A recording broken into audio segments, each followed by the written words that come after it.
Hello and welcome to the Move Me Brightly podcast. My name's Tom. I'm here with my co-host Blaine.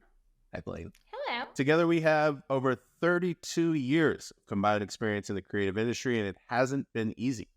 We've had to put in long hours, climb the ranks, and do the jobs nobody wanted to do, all in hopes of one day living our dreams of living creative lives with creative careers. But you know what we discovered? Living the creative life you always wanted isn't all it's cracked up to be. Every day is full of inspiration, creative problem solving, and that can lead to burnout. This podcast explores the way in which top people in the creative industry move forward in a career they love while finding new ways to infuse creativity into their lives and work and keep that creative passion alive. Join us weekly as we have those conversations and walk away with nuggets we can all use to stave off burnout and continue to produce better and better work. And also just come hang out with us because it's going to be fun.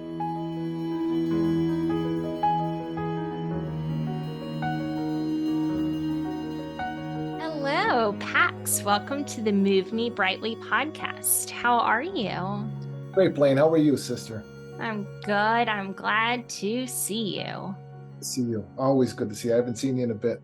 I know. It has been a while, and we were really on a regular seeing each other schedule. Yes, we were. Yes, it I was. like the sister familiarity. That was nice.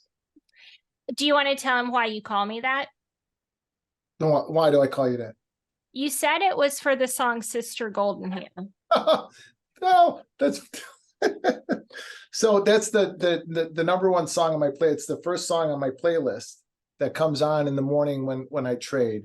And so I listen to this playlist every morning, and it's the last thing I do. I take a shower, I listen to music when I'm doing my work, and when the market's open, then I've got like the proper adrenaline flow and everything.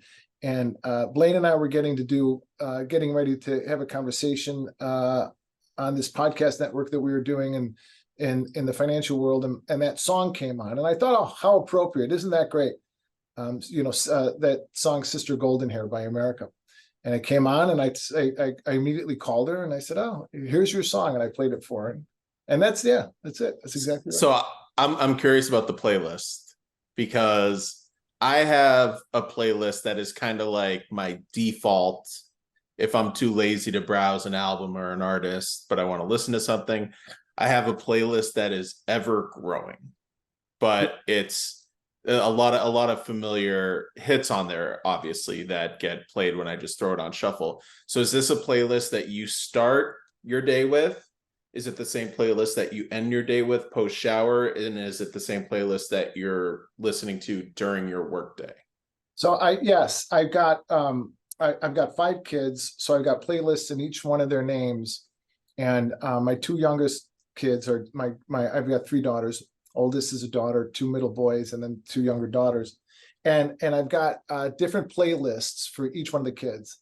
So the one that I listen to in the morning when I wake up and I start going through, I have this whole long morning routine that, kind of gets me in the right frame of mind to do what I do. I start listening to either one for either my daughter Marguerite or my daughter Elizabeth, but they both have different sorts of feels. Like Marguerite is going to be a little bit, a lot of Chris Stapleton lately. It ranges everything from 70s, kind of yacht rock to some punk and new age from the 80s and some house music from the 90s, going into Chris Stapleton and Jason Aldean and some other, country stuff now. And my daughter Elizabeth, who's my youngest, will be a little bit more of the Great American Songbook, from Dean Martin to Frank Sinatra to some Irish music and some trad Irish music, some traditional rebel songs and things like that, and intermingled with a lot of country, and it just a lot of love songs, So Marguerite's is a little bit more excitable, and Elizabeth's is a little bit more kind of bring me down and kind of relax me and get me into a lot of Paul Simon and Garfunkel, Paul Simon. Do the playlists reflect your relationship with each daughter or the vibe that each daughter has? Or is it more a type of music and you just name them for each of your children? I think it started as sort of a vibe, sort of the vibe, matching the vibe that they both have. But then it just, whenever a good song comes on, I think, oh, Yeah, I guess it does match their vibe. You know, this is Marguerite would love this song, but they both love music. Marguerite would love the Yeah. song. You know, I slam it into hers. Or oh, Elizabeth would love this one. You know, a lot of Taylor Swift and Elizabeth's. A lot of Taylor. I'm a Swiftie for a 55-year-old man. Did you do any of the puzzle solving on Google No, that Taylor Swift just had? Something like 33 million puzzles needed to be solved to release like her vault track listing for her 1989 album or something like that. It was some big thing. I'm too busy trading and working so that they can go see the shows and buy all Well, the. that was my next question about the children's playlist. Sorry to harp on this, but is it ever like, okay, Elizabeth's college fund is looking a little depleted. Let me put on her playlist and start trading. Got to think of Elizabeth today. Anything like that? No, or like I got to get the Taylor Swift tickets, and those are like $12.50 a pop to get decent seats. You know, put on a little bit more, you know, some AC/DC for that one. So pop on Marguerite's, you know, playlist. Yeah. Here we go. Yeah, that kind of stuff. Yeah, that's funny. That's really cool. I like that. I texted Pax the other day. You know, I've been really feeling Tom Petty. Yeah, we talk about it every week, and I texted like Pax. The 5th episode in a row you brought up Tom Petty. Tom Petty. I'm like, Pax, you like Tom Petty? And he was like, Blaine, what middle-aged man doesn't like Tom Petty? It's true. I'm like having this awakening. That's my exact response. What middle-aged man does not like Tom Petty? God's sake. Seriously. So what took you so long, Blaine, is the bigger question. I mean, it's unbelievable. Now that I've listened to, you know, his stuff for like, I know everything now. Back to front to back. Well, between that and Jimmy Buffett, which I'm having a constant memoriam to Jimmy Buffett, of course. So it's, you know. Yeah, that's terrible. Working my way through that. R.I.P. Jimmy. That was terrible. I talk about vibes. You know, he might not be the best musician or even the best singer or have the biggest, you know, book, but man, the vibe that he put off was awesome, and what he represented, I thought was really cool. He even had retirement communities. I didn't know that he had retirement communities. How do you like that?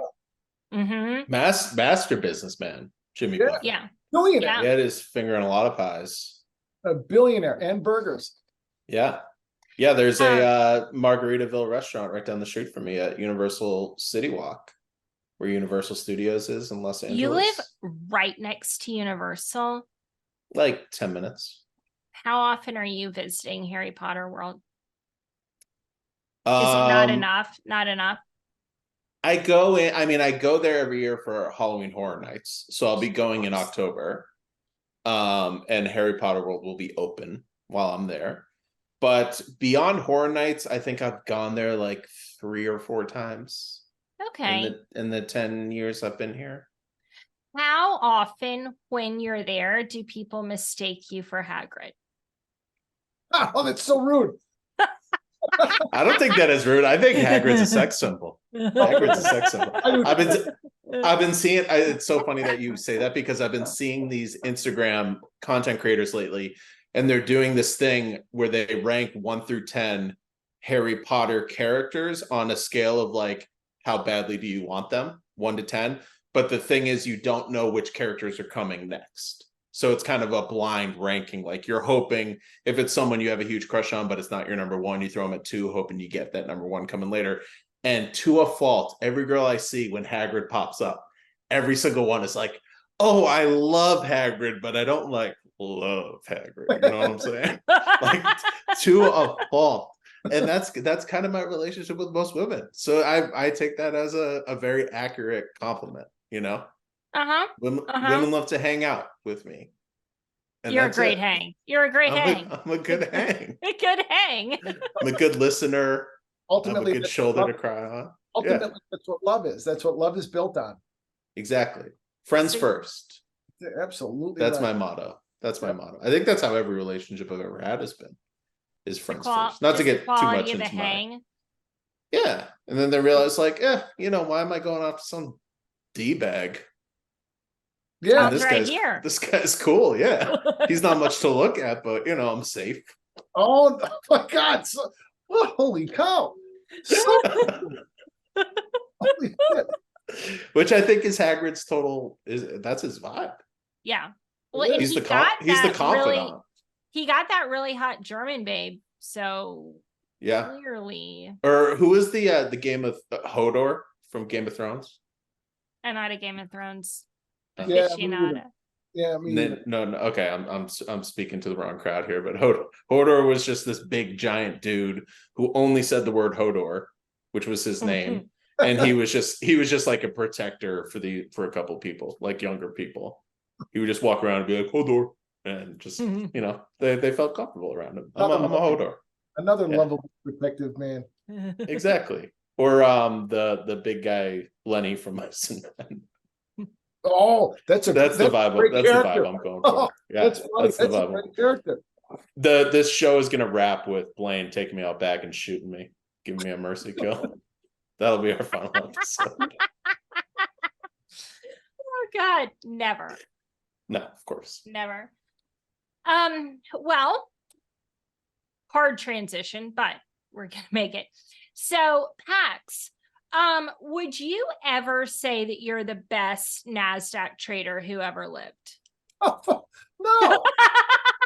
But No. maybe no. The second I top start 10, doing that, top 10, oh top my 10. God, the second I Top start 10. doing that is the day I need to shut my accounts out and start driving Uber again.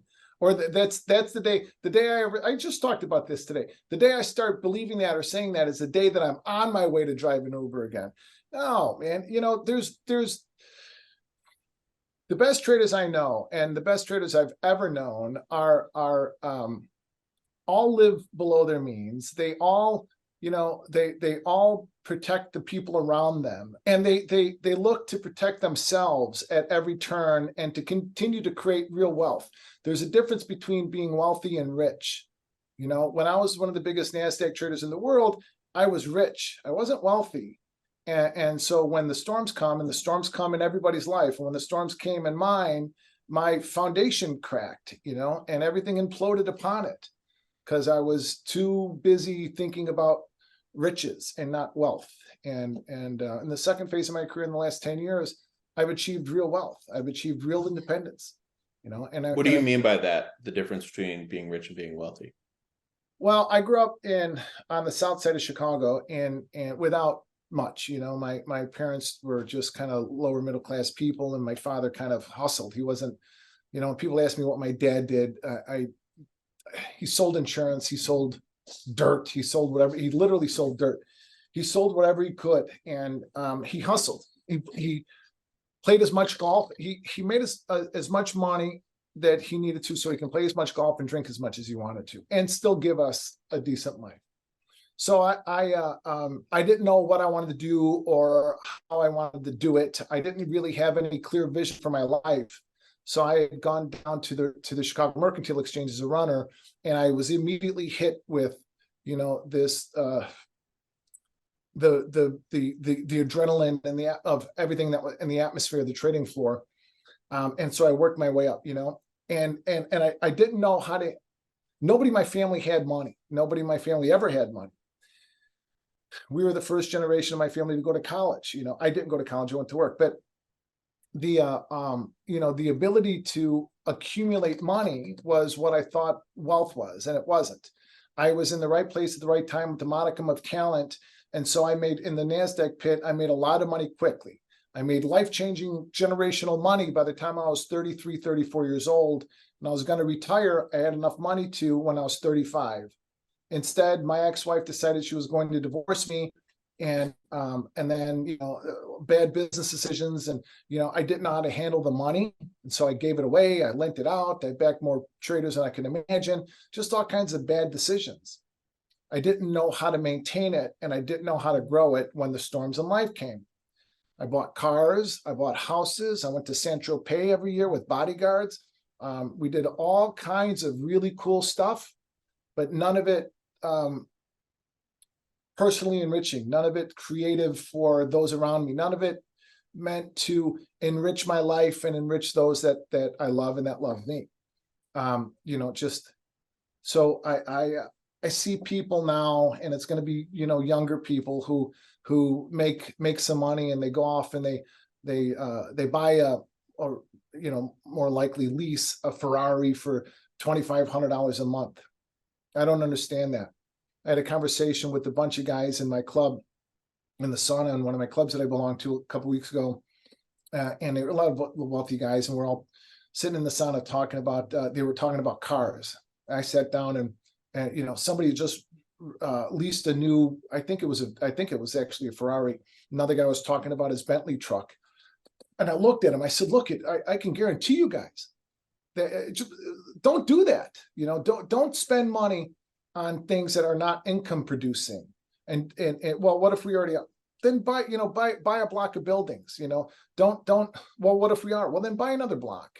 Don't spend this kind of money on cars, because I can guarantee you your business will change, your lives will change, and things happen. And when they do, what are you going to do, and how are you going to stand on your own feet, and how are you going to continue to survive through it? My relationship with my wife has never been better. My relationship as a father to my 5 children has never been better. I'm a good friend and a mentor to many. Every situation that I find myself in, I try to make better, just because I'm in it or part of it, and that, to me, along with financial freedom, is true wealth. Having money for money's sake is what being rich is. And that changes, and that ends. Tom, I've known too many traders, and I told this to Blaine many times before. I know too many people that have been worth $10 million to $50 million. And I mean, I can't even count them. I continually find out about them who are completely broke at this point. 10 million to 50 million. Could you imagine having that kind of money and then wind up living with your, ex-girlfriend's, mother's house? I'm thinking one particular trader, all of these people wind up broke. Why? Because they don't know what the difference is between riches and wealth. And that saddens me. And we see it in the world. Oh, you better stop me, because I can just keep talking and talking and talking. Oh, please continue. But we see it in the world. We see it in social media. We see it in legacy media. We see it in movies. We see it all over the place, where people just continually give themselves to something that they consider, the dream, only to find out that it's empty. Kind of like we were talking about earlier, just a minute ago, about the difference between infatuation and love. At least that's what I was thinking. The different, when for a while, when my wife walked in the room when we were first dating, I had, after my divorce, she would walk in the room and I had butterflies in my stomach, oh God, here she comes. I'd feel nervous, excited, and just warm all over. Then eventually, we have a couple of kids and financial troubles, and I went broke, and holy shit, she couldn't stand looking at me sometimes, and I probably couldn't stand looking at her. We stressed each other out. But we chose to love one another. We chose to support one another. We chose to believe in one another. And because of that, I couldn't imagine being in a better spot. True love, real love. I could not imagine being in a better relationship than I am with my wife of almost 19 years. Yeah, that's kind of what I was, I guess, hinting at when I asked you that question, the difference between wealth and being rich, because I feel like a lot of it is that satisfaction you get beyond the money that you're making, right? It's how you live your life, not spending beyond your means. I know, for example, in the National Basketball Association, there was that whole slate of stars in the 90s and the Jordan boom when, multi-million-dollar contracts became the norm.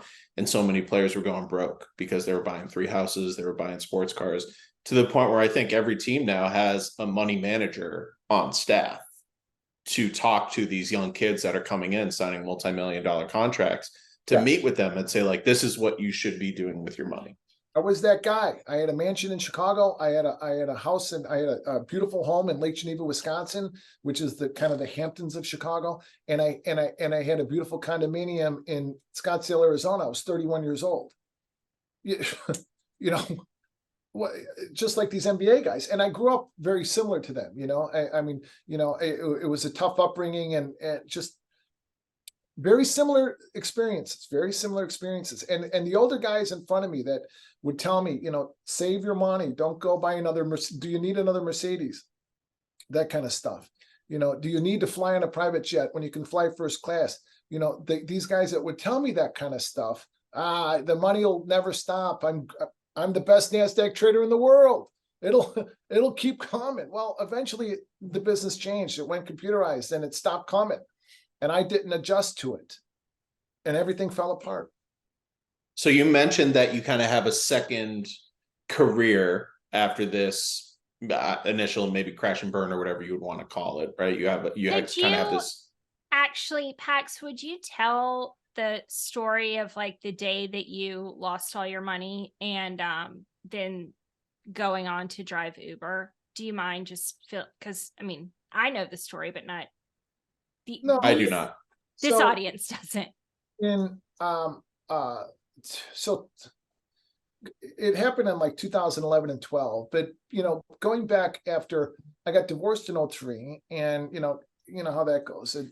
40% of what I had, or I wound up with like 20% after my kids and everything, which was fine. It was still life-changing money. It was more money than I could imagine. But I took like a year off, and I go back on the floor, the trading floor, and most things had gone computerized. So, things had changed, the ranges changed, and I was still trading like I did a year ago. So I opened up a prop group, a proprietary trading company where I was backing traders and, ostensibly to take part of what they made. And then my mother died, my sister died, and my mother-in-law died. I got remarried in 05, started having kids right away. And then my mom died, my sister died, my mother-in-law died in June of 08, June of 08, November of 08, and February of 09. Meanwhile, the world imploded with the Great Recession, and my company failed. I had no control over it. I wasn't there. I just all of a sudden, the business was under. Every trader was broken. We closed shop, and I went back onto the trading floor after all that. I took some time off, and again, took about a year off, and then went back to the floor and started to trade again in the last pit that went electronic. And I was getting back, I was never off my feet. I mean, I was worth a fraction of what I had before. I still had a couple million, which was more money than I ever dreamed of having, So I had started to rebuild and replenish. And then a bank failed. MF Global, which was a huge clearing firm, had failed on Halloween of 2011, and took a couple $1 million with it. So overnight, I could not get on the floor. I had no access to my money, no access to my capital, my trading account, and I had way too much money in there in the first place. And then, I started to chase that money, so I'm got to make that money back. I got to make that money back. I didn't know what was going on. I didn't have any grasp of what was really happening in my life.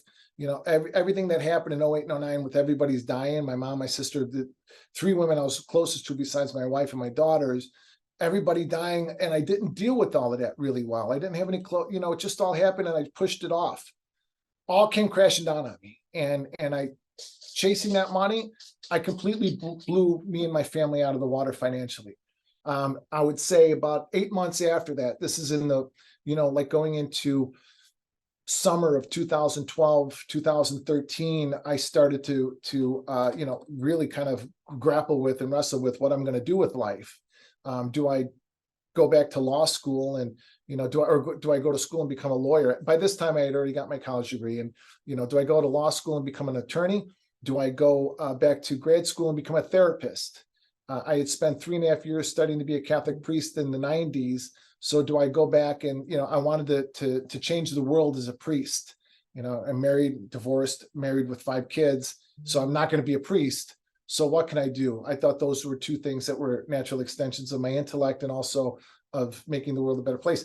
But my wife told me, we got our first check.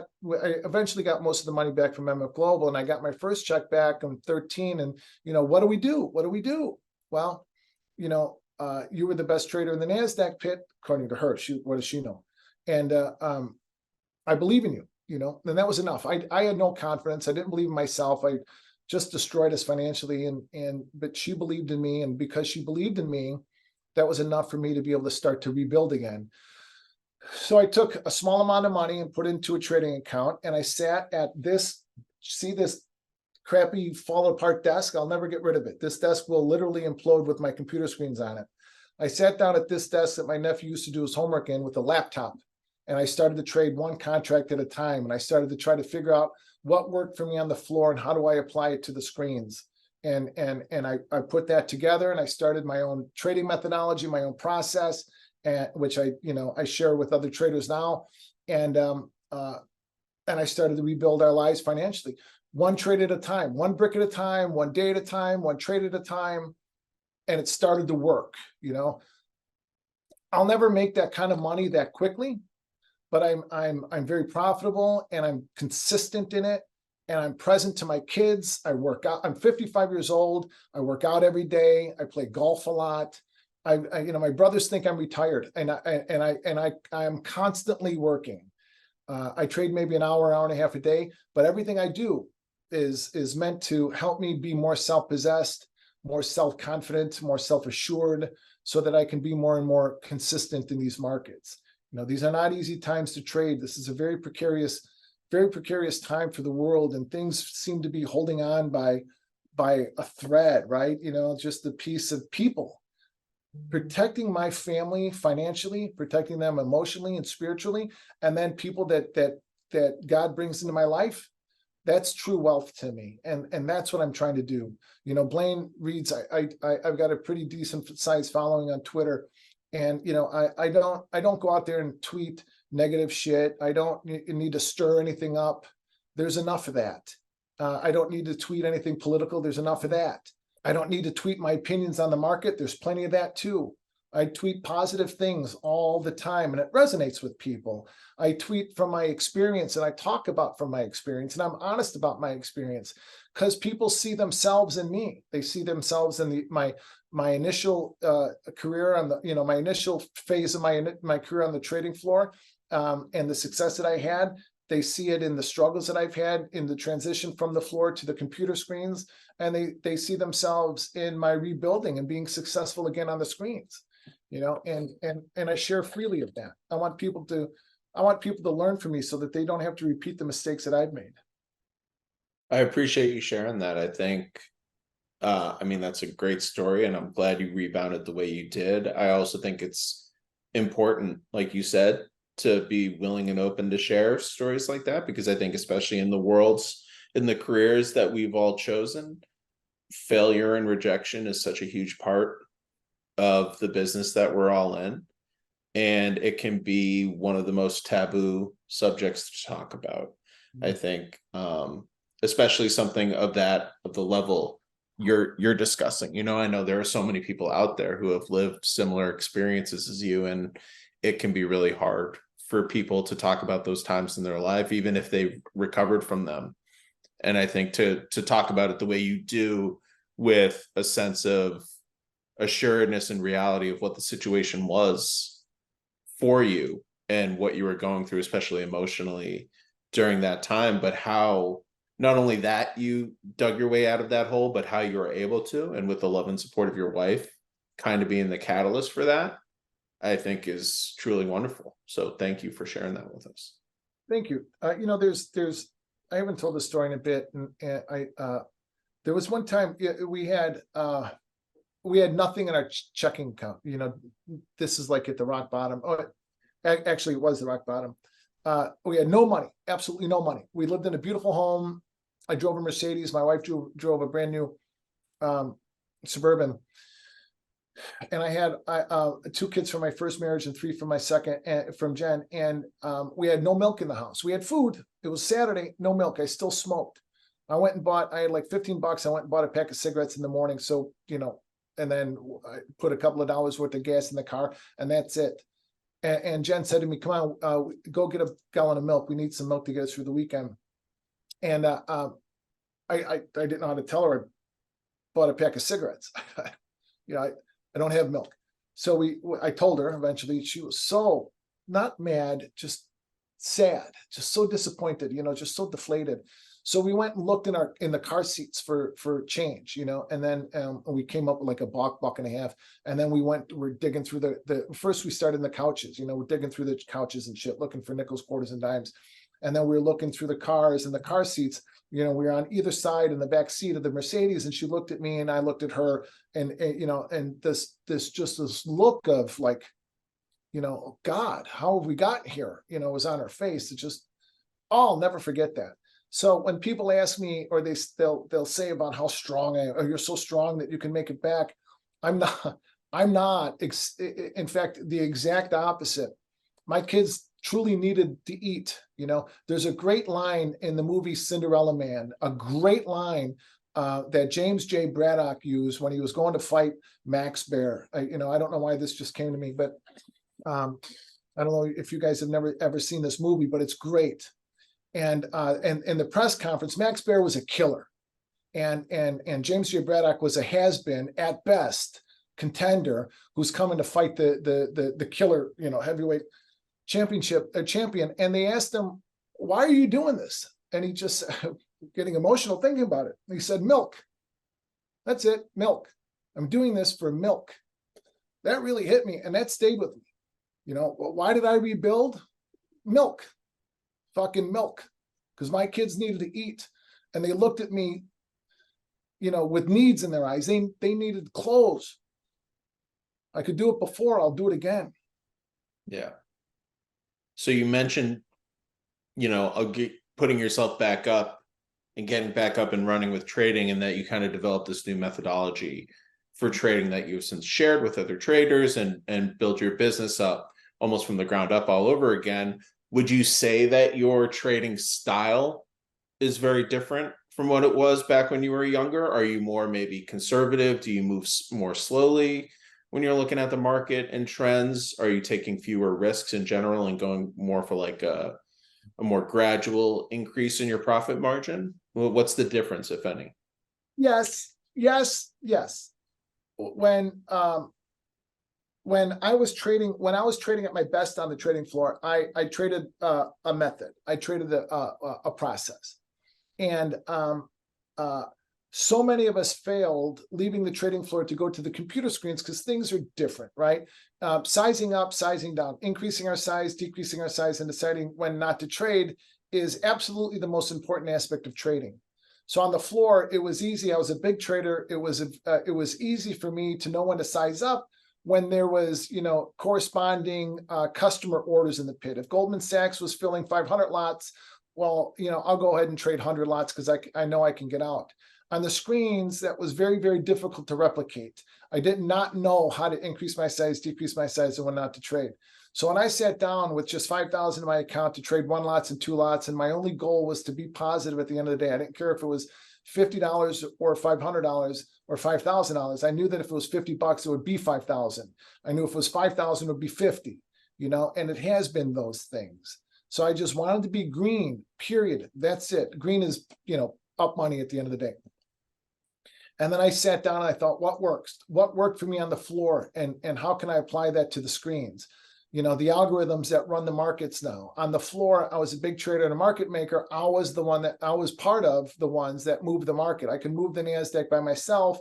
Now what's moving the market? Why are they moving it? And I quickly discovered some similarities, and I just needed to know how to trade that effectively. So yes, I know how to size up and size down, but when I size up, for me, a big position now would be what, my clerks would trade. I don't, and on off the screens, I don't need to trade that big to be consistently profitable. On the floor, I felt like you had to. If I knew then what I know now, nobody would know my name. I'd be on an island someplace, but I didn't. I was learning as we were kind of going. The whole thing, learning spiritually, emotionally, physically, and mentally. I was learning it all, let alone, learning how to trade.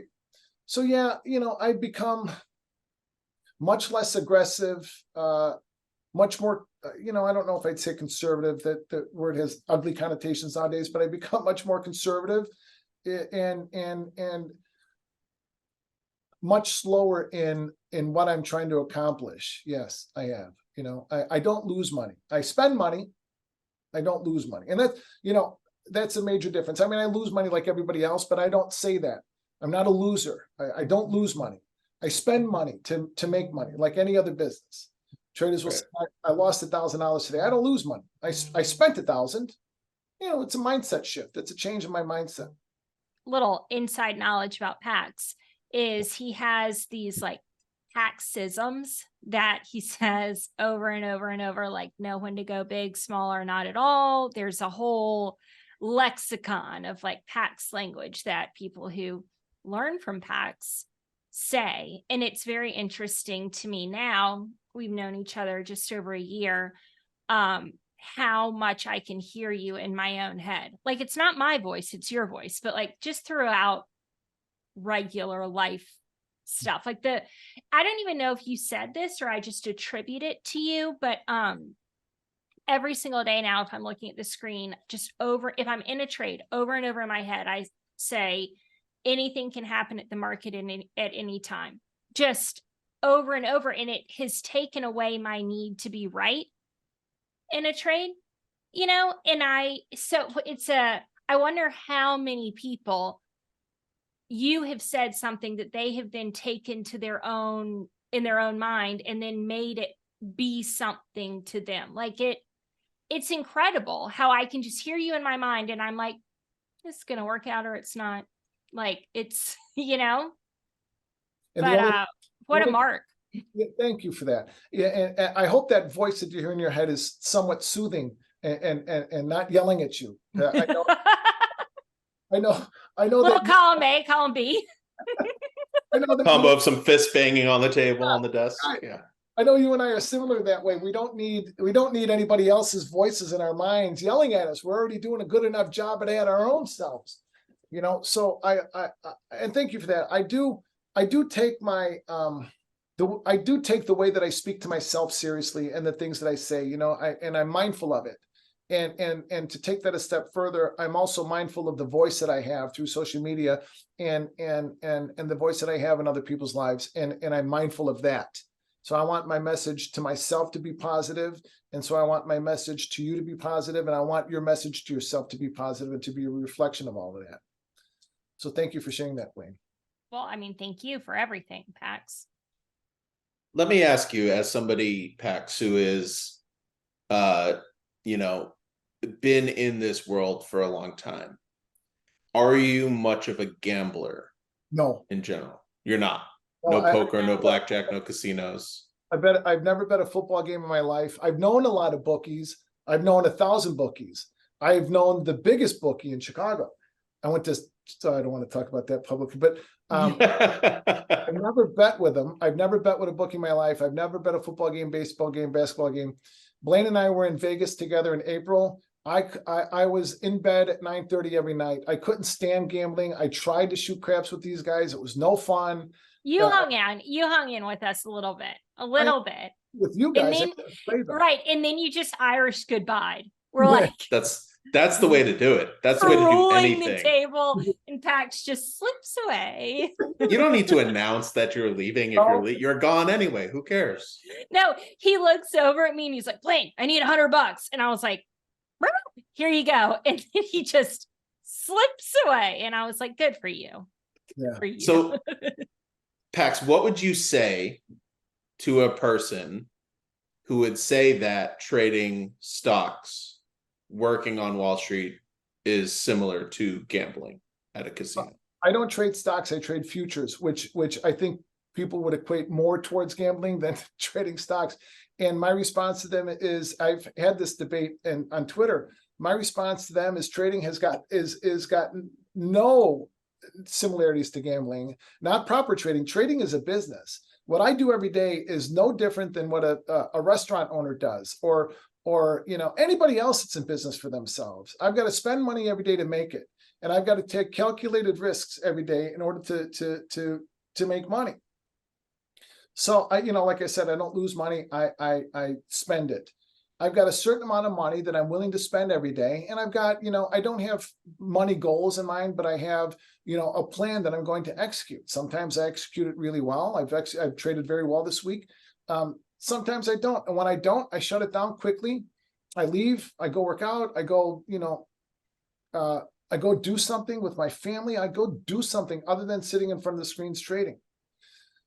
Trading is a business like any other. Treated properly, it's a business like any other. It's got nothing to do with gambling. If people think it's gambling, then they're just gonna, like a lot of the traders that came in trading games, the meme stocks or even crypto, YOLO. That's something I never heard before. You only live once, so HODL, hold on for dear life. All of these acronyms that people know, man. I would tell people that when everybody's long, GameStop, right? When everybody was long GameStop, I was tweeting, take profit on this shit. Take profit. You cannot eat paper profits, but you can choke. It's another Paxism. You can't eat paper profits, but you can choke on it.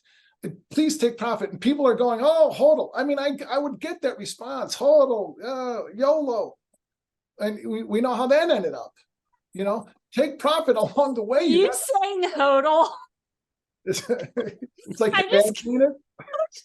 Clip that little hodl. I didn't know that's what it meant. I thought it was just Hodl. like a reinterpretation of the word hold. I didn't know it actually was an acronym. Hold on for dear life. Yeah, it is. That's how I saw it. Hold Yeah. on to your life. Yeah. Why sell anything? And Hodl. I'm up 100,000 on a $10,000 trade. Hold, man. I'm going to make $1 million on it. You know, they're selling it for a loss. You know, Yeah. they put brain into it. yeah. What about stuff like cryptocurrency, NFTs, which I just saw an article come out today saying over 95% of NFTs are now valued at complete zero. So somebody that $0. somebody that Blaine and I both know, and I love him. We're very close friends. He was telling me, you know, I'm invested in I'm making money in NFTs. You want to do it? No, no. What are they? And he would try to, you know, I've heard the explanation of them before, you know, but I wanted to hear his, and he would explain it to me. And, you know, no, I don't want anything to do with it. I don't understand it. If I don't understand it, if I can't touch, taste, or smell it, I don't want anything to do with it. And that's something, Tom, that goes all the way back to my years of just throwing money around on the trading floor. I invested in restaurants and bars I forgot about. People will remind them of me every so often, and things, just all kinds of things that I didn't understand, I didn't know, and I funded a car dealership. What am I doing funding a car dealership? Yeah, you know, things that I just had no clue about. I had, you know, did you guys ever see that documentary Floored? I think you saw it, Blaine. Did you see Floored? What was it I have about? not. I watch a lot of documentaries. I can't. It's about trading. It was about the Chicago Mercantile Exchange trading floor and a bunch of traders on it. It was on Netflix for a while. You can see it on. Were you in it? No, I was in a different one. Jordan Malamud's film Futures Past. But this film had a guy, Greg Riva, and Greg was a great trader, real Hall of Fame trader. Broke, by the way. Actually, he had one of the biggest art collections in Chicago. He had Picasso's and Van Goghs and all kinds of shit. I don't know, you know, what he had, but he had those, you know, the masters in it. Ended up uninsured. Those guys. It ended up blowing up in a fire, burned up, uninsured, gone. You know, Wow. So in the documentary Floored, he was so drunk that they needed to use subtitles, and they thought it was funny, you know, so let's make a fool out of this guy and put subtitles under his name, which I thought was sad because he was just a phenomenally great trader. But, you know, Greg Riba had come to me early 2000s. I'm walking onto the trading floor at 6 o'clock in the morning to check my out trades. Hey, Pax, come here. I got this huge options trade on. I need you to back it for 500,000.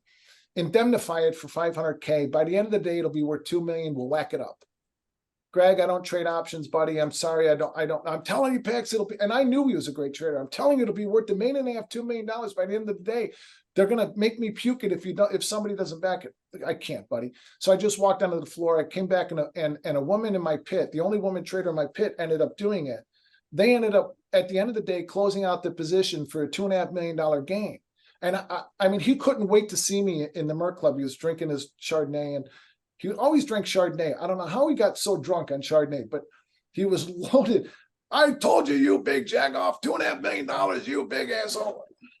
And you know, I had the same response then that I did to the NFT crowd and the Bitcoin crowd. I don't understand it. If I don't understand it, I'm not going to trade it. Yeah. Period. I don't care what it's worth. I hope, you know, go with God. I hope you all make $1 billion on it. It's just not my thing. Well, NFTs, they're not making $1 billion. I think that Oh, much So is there's sure. there's Snoop Dogg in the scams. metaverse. there's scams in like obviously everywhere in all places all the time, but artist scams are really interesting, and they go in waves. So a couple of years ago, a man would send you an email and say, I want to buy one of your paintings for my wife. I don't care which one. I have $5,000 to spend. And I did not fall for it, thank God, but I think it went like you somehow paid him to buy your painting or something, and artists were losing money left, right, and center on this deal. And now the deal is, I want you to sell me your art as NFTs. And it's kind of funny, since I sort of have like knowledge of, the art and kind of the NFT. I don't understand NFTs either, but sort of in the trading world.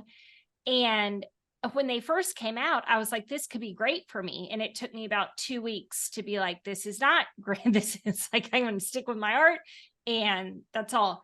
But I probably get 3 or 4 DMs a day on Instagram with people asking me if they can buy my art as an NFT.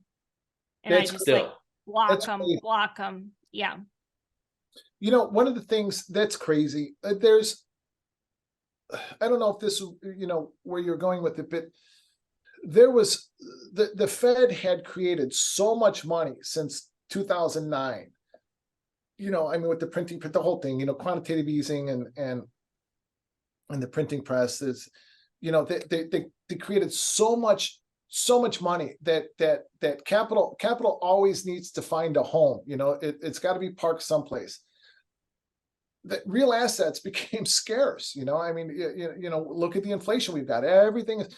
My wife and I were looking at houses in Naples, Florida, for a second home in 2019, 18, 19, and 19. And a house we were looking at for 800, 900,000 is now worth 2 million. A couple years later, the house isn't any bigger. Nobody did anything to it. People are just they need to place capital someplace. So I always thought in the back of my mind that's what these crypto's different, but that's what these NFTs were about. We're just, people looking for something to park money at. And so for a while it was the hot thing, and people were bidding things up, and the metaverse, which never made any sense to me either. People are just looking for places to park money. We are in very precarious times financially in the world, in the country, with just for 1,000 reasons, inflation and sitting on the edge of a recession, but the market is still kind of holding up. We're still 500, the S&P, what I trade the S&P is still 500 points higher on the year. Why? Well, there's so much wealth in there in the world that the money is just pouring into the stock market. When they pull it out, we're going to crash hard and fast, and it's going to be ugly. Yeah, I mean, I have a financial advisor, and I have a small portfolio, and I will be completely honest, I don't know what's in there. I leave it to the financial advisor and say, they basically told me, do you want to go conservative or do you want to go risky? Was kind of the If you're not very going simplified risky, version. Tom, what are you even doing? Well, I said the opposite. I said conservative. I said I want a very slow incline. Like, I basically said, I want this to be able to cover the interest rate on my mortgage. Like, if you can cover the interest rate on the mortgage, I'm happy. And that's kind of where it is right now. And I have no desire. Same what you were saying, Pax, about NFTs. Like, if you don't know it, you don't want to be involved. I had the same exact conversation with a friend of mine who runs a big commercial production studio. And we were working on a project together, and his brother was at a launch party for this NFT collectible. I think it was from the same people who did like the Bored Ape Yacht Club, which were like the big NFT company at the time that all the celebrities were getting involved in, and they were having a launch for their next, brand of whatever animated animals they were doing. And his brother was there, and I was talking to the guy about it, and he said, you should really look at investing in this. I think my brother just picked one up for $80,000. And we're in the middle of a meeting, and as he's talking about it, I can see him get antsy. And I'm like, do you want to go? We can call this meeting and you can go to the launch if you really want. And he's like, yeah, man, I just don't want to miss out. Cause like, what if they all sell out? Dude. And then I'm out of it. And I think it just became this total rush to be in on this new thing, to not be left out, that fear of being left out of the next big hit, that risk taking, like adventure seeking thrill that certain people with money get, where it's like, I don't even care what the thing is. I just don't want to be left out of what the thing is. The difference between being rich and wealthy. Wealthy people are buying metals. They're buying gold and silver and palladium and platinum. Rich people are buying NFTs, you know. And meanwhile, everybody made fun out of me for buying more gold. You know, oh, where's that going? It's the dead. Well, you know, gold is holding its value, and it always will, and it will eventually explode. It's not going to implode. It's got value. It's got intrinsic value. You know, what are these things? What are you doing? FOMO, man. This guy was so antsy that he had to run out of the meeting to because he was afraid of missing out. He had a fear of missing out. Holy, that's so bad. Meanwhile, my advisor's like, you know, it's super safe for CDs. I'm like, Right. CDs, baby, let's do it. 5.5% now. Yeah. I know. So let's stock up on those. Let's do it. 180 days, 6 months, 9 months. I'm in. I'm all in on that. I'm gonna make $1 billion. CD trading. CD. There used to be a great pit at the Merc, a CD pit. That was actually a great pit for traders to start off in. Ended up dying after, you know, CDs were a great commodity or great futures to trade back in the 70s, you know, when interest rates were 18%. And then when interest rates came back down to normalized levels, then the CD pit, it died. And you know what happened to the guys who were in the CD pit? Broke. Really? Yeah, because, you know, the world changed. The pit that they were trading in changed, and they didn't change with it. And you know, so the smart guys all went to different pits and branched out to the T-bills or the Eurodollars or the new pit, the S&P pit. You know, the guys that stood in there and dug in their heels, they all went broke, just like the NFT people. You know, when they became worth less. They became worth less. I want to ask you a question, because I know when Blaine mentioned that you were coming on this podcast and sent me a little paragraph about you and basically said that one thing you told her is that you think trading is one of the most creative things you can do. And I want to ask you about that, but I kind of want to lead you into it by asking, I live in Los Angeles. I work in the film industry. When it comes to movies like Wall Street, Boiler Room, Margin Call, Wolf of Wall Street, movies about trading. Trading places. Trading places. Trading places, None of those of course. movies are about trading. None of those movies are about trading. They're all about other people's money. That's not trading. That's brokerage or brokerages or things like that. Oh, okay. Is there a movie specifically about trading that you've seen that you like, that maybe like accurately reflects the type of work that you do? No, Trading Places actually that doesn't reflect accurately reflect it either, but that's more along the lines of what it is. You know, every morning, go ahead though. I don't want to interrupt your flow. No. I'm curious. I mean, I guess like you're obviously not finding a homeless guy and picking him up like in the movie Trading Places, but that's good. I've done that, and I've done things like that.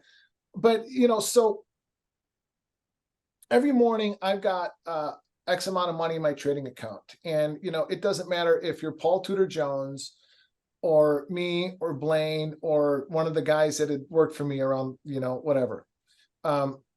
We're all on a level playing field, whether you're trading the big contract or a little contract, where we all have only one trade in front of us.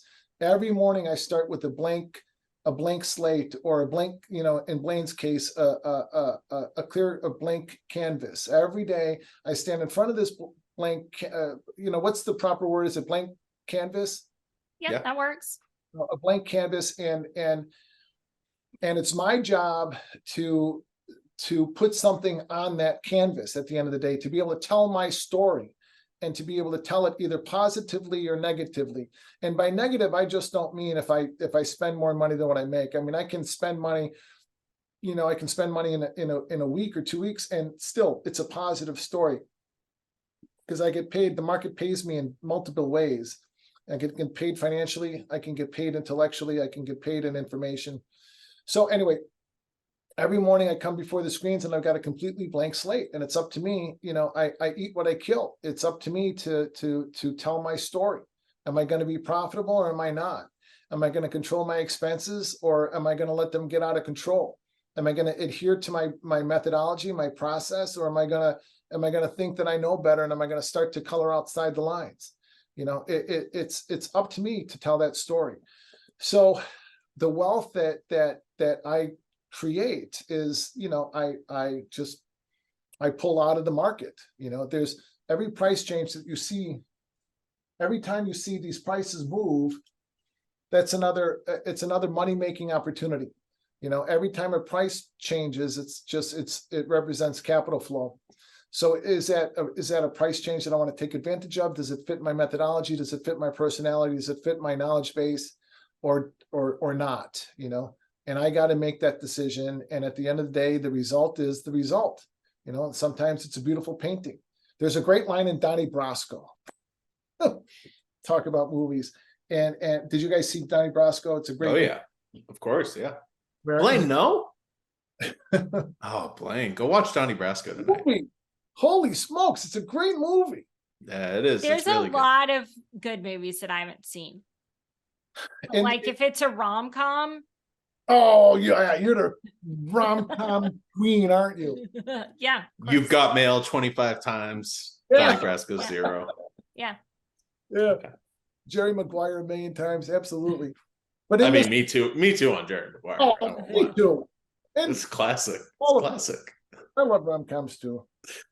But anyway, in the movie, there's Lefty Ruggiero comes to Donnie Brasco, or Al Pacino's character comes to Johnny Depp, and they're in the bar, and he wants him to look at these diamonds.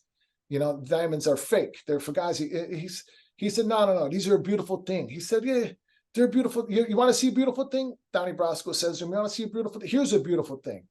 And Lefty Ruggiero's response is great in the movie. He said, yeah, that's a beautiful thing, but it's not my beautiful thing. I thought that was a great line. So Blaine may have a great day trading, and she may have made a lot of money, and I spent money, or I missed it. I didn't do anything. That's not my beautiful thing. It's her beautiful thing. At the end of the day, that blank canvas is somewhat of a beautiful thing. The story is always going to be beautiful, whether it's joyful, happy, tragic, sad, whatever. It's going to be a beautiful story because I'm going to tell it, and I'm going to tell it honestly, and I'm going to tell it authentically. So everything I do every day to me is very creative. I start with nothing and I wind up with something. Are you guided at all by your personal morality or a certain code of ethics in terms of what you will and won't touch when it comes to investing? Like, are there certain companies or lines of work that you stay away from? I trade the same things. I trade the S&P 500 futures. I trade NASDAQ futures. I trade gold. I'll trade crude, the crude futures contract. I'll trade 30-year bonds. I invest in stocks. I don't trade them. I'm somewhat invested in crypto. I don't trade it. I'm not heavily invested in crypto. There's a difference between actively trading an account or trading, for active income and investing. Investing would be long-term, buy and hold sort of thing. I'm a trader, so I'm looking to be consistently profitable, maybe not every day, but try to make money every week and every month, that sort of thing. So yeah, I mean, I've got a process, a methodology that I stick to. I don't veer from it. And I apply it to just a couple of markets where I can control my expenses and leave myself open to whatever good things that the market has for me. Yeah.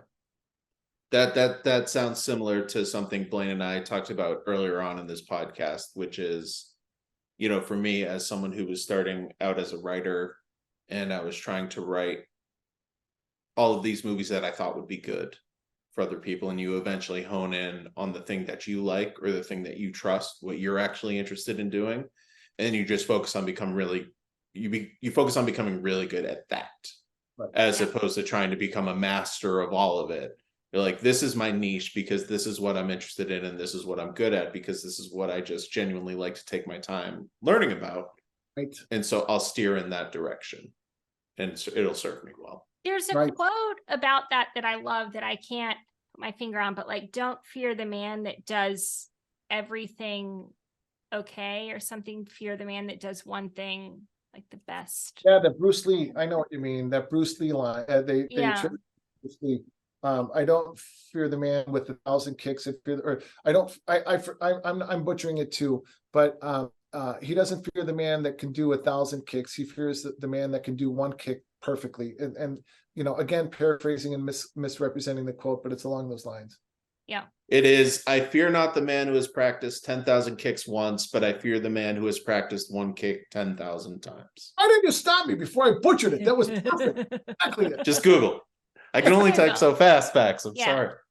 I think it's interesting as someone who trades and someone who paints, the parallels of finding something that works for you or finding a voice.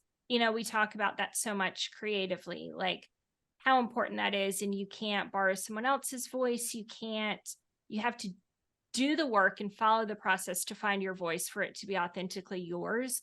And that is true in both of these things, like forever and ever and ever and ever, which is endlessly fascinating to me. Yeah. Yeah, you have to be authentic to yourself, right? I mean, otherwise you can't really be an authentic artist or an authentic person. You're right. It's not real. Yeah. And it's interesting in trading because people go into it and they don't want to put in the work, myself included. And people are so hungry in both art and trading for like, give me the answer. And I remember as a young artist writing on Facebook, somebody tell me what to paint and I can paint it. And it kills me that I ask that question, because like, obviously no one can tell me what to paint. That is 30 years of hard work for me to be able to paint something and know that it came from me. And in trading, you have people who come in and give it a year or 2 years. And I'm 3 years in, so it's not like I know anything about anything, but people come in hungry for what's the answer? How can I do this and skip all the hard shit, the work, the process, the like killing yourself to be able to stop your own impulses. Like learning to trade is the hardest thing that I've ever chosen to do. And people come in and they want to skip all that pain and that hard work and just have someone give them the answer. And it's so interesting because even if the answer is given to you, but you haven't gone on your own journey to know how to execute that answer is worthless. But people spend like millions of dollars a year for that answer. But like, unless you have reached that answer yourself, it is meaningless. Mm-hmm. 100% right. And there's a study out there someplace, I've heard of this many times, I've seen podcasts on it, where a trader can have the high and the low of a particular instrument of the quarter or the year even, and still lose money. So you can have the answers and you would still lose money. There was a trader in our pit, Edmund Mercatichian, God rest his soul. He had a beautiful mind. He was crazy, but he had a beautiful mind. And he would run around and ask everybody, what would you give to have a Reuters machine, which would give us, or time and sales, which would give us the high and the low of the day in advance. And he ran around the pit one day asking everybody that, what would you do to have the high and the low of the market in advance? And everybody said, whatever. I'd give away half my whatever, I'd give a finger or an eye. I'll never forget this. I told him, I don't want to know. I don't want to know what the high and the low is. That's the right answer. He's the only guy with the right answer. I'll never forget it. It was a great story. And it was a really interesting way that he did that. And I think you're right. I think that people come into trading and they want the answers. They want to know where to buy them and sell them and how to do that. Well, that's not going to help you because you're not, you don't. Back to what we started with, I didn't have the foundation. You don't have the foundation spiritually, emotionally, or mentally in order to be able to properly capitalize on that wisdom or that knowledge. You're going to somehow screw it up, and when you screw it up or you miss it, or, you know, it doesn't work out the exact way that you want to, that's going to bring out a whole nother set of issues. And that's going to continue to snowball and head down the wrong path, and it's going to be destructive. Whereas if you work to put it all together, you know, your mindset, your execution, your technical awareness, you work to put all of this together, you're going to be more likely to be able to capitalize, not just financially, but physically, emotionally, and spiritually. I harp on that all the time. You know, you can't bank physical capital, or you can't bank financial capital unless you're taking care of your mind, body, and your spirit. So you got to bank spiritual capital, emotional capital, and physical capital. Yeah. Pax talks all the time about being satisfied with what you've done in a day, which I think also has some pretty strong parallels as well, because I've been struggling with that a lot. I've got a big birthday coming up in like 2 weeks, and I've been sort of wrapping my head around of just general feeling of not being super satisfied with where I am in my life. And then the idea of, if I was 18 years old and able to see where I am now, like how more than satisfied I would be with how far I've come. But with trading, it's an interesting mind trick, because you could say to somebody before the market opens, like, would you be satisfied making $1,000 today? And essentially anybody would be like, yeah, I mean, that's $1,000 more than I have right now. I'd love it.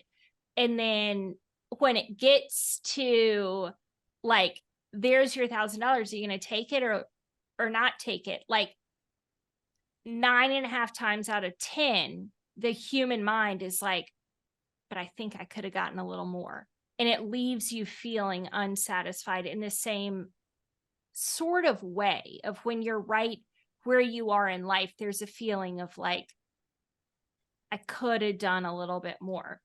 But being able to flip that perspective of, not only is this enough and not only am I satisfied, but it's actually like, if you go even further, how incredibly satisfying it really is or could be. I think so much of that comes down to the idea of process versus result. Yes. Too, you know, like I think the best comparison I can make to what you're both talking about is playing a musical instrument, because I don't know any adult in the world who hasn't at one point said like, oh, I wish I could play guitar, or I wish I could play drums, or I wish I could play bass. The only reason they haven't is because they don't want to sit down and actually have to learn how to do it, because it takes many, many, many hours, days, weeks, months to learn how to play properly or, you know, effectively. And it's that process of sitting down and having a session where you're learning something, and at the end of the day being like, okay, I still haven't learned the song that I wanted to be able to play when I had this thought in my head of, I really want to learn guitar because I love this song and I want to be able to play it for friends. I'm not there yet, but I did this work today and I know I'm a little closer to getting there, and being satisfied with that versus someone who picks up the guitar, tries for an hour, realizes they can't play it right away and just puts it away and is frustrated and gives up on it. Yeah. You know, it's that idea of loving the process of whatever you're doing and knowing that you will reach that goal if you continue that path, versus trying to get that gratification of a result so quickly beyond the time that you are ready to receive it. Boy, that's beautiful. That's perfectly said. I just thought of it off the top of my ass, so I appreciate that. It really is. It's really well said. I'm full of little nuggets.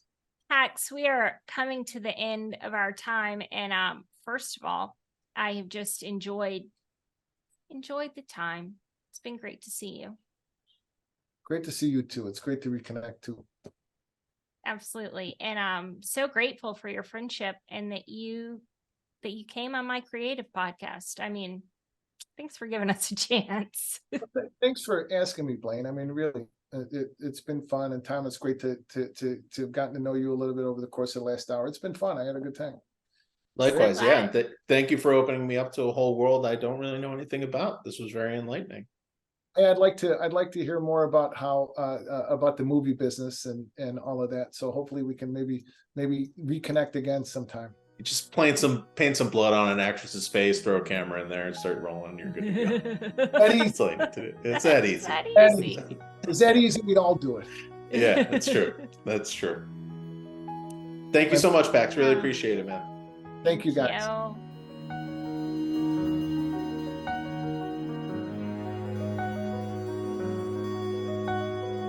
Thank you, everyone, once again for listening. We hope you enjoyed. Want to thank Lincoln, our producer, as always, for all the great work that you do. Thank you to Cliff Bond for the music, the intro, the interstitial, the outro. All that stuff is from my brother Cliff, an alumnus of the podcast. Don't forget to rate and review us. Subscribe. Subscribe.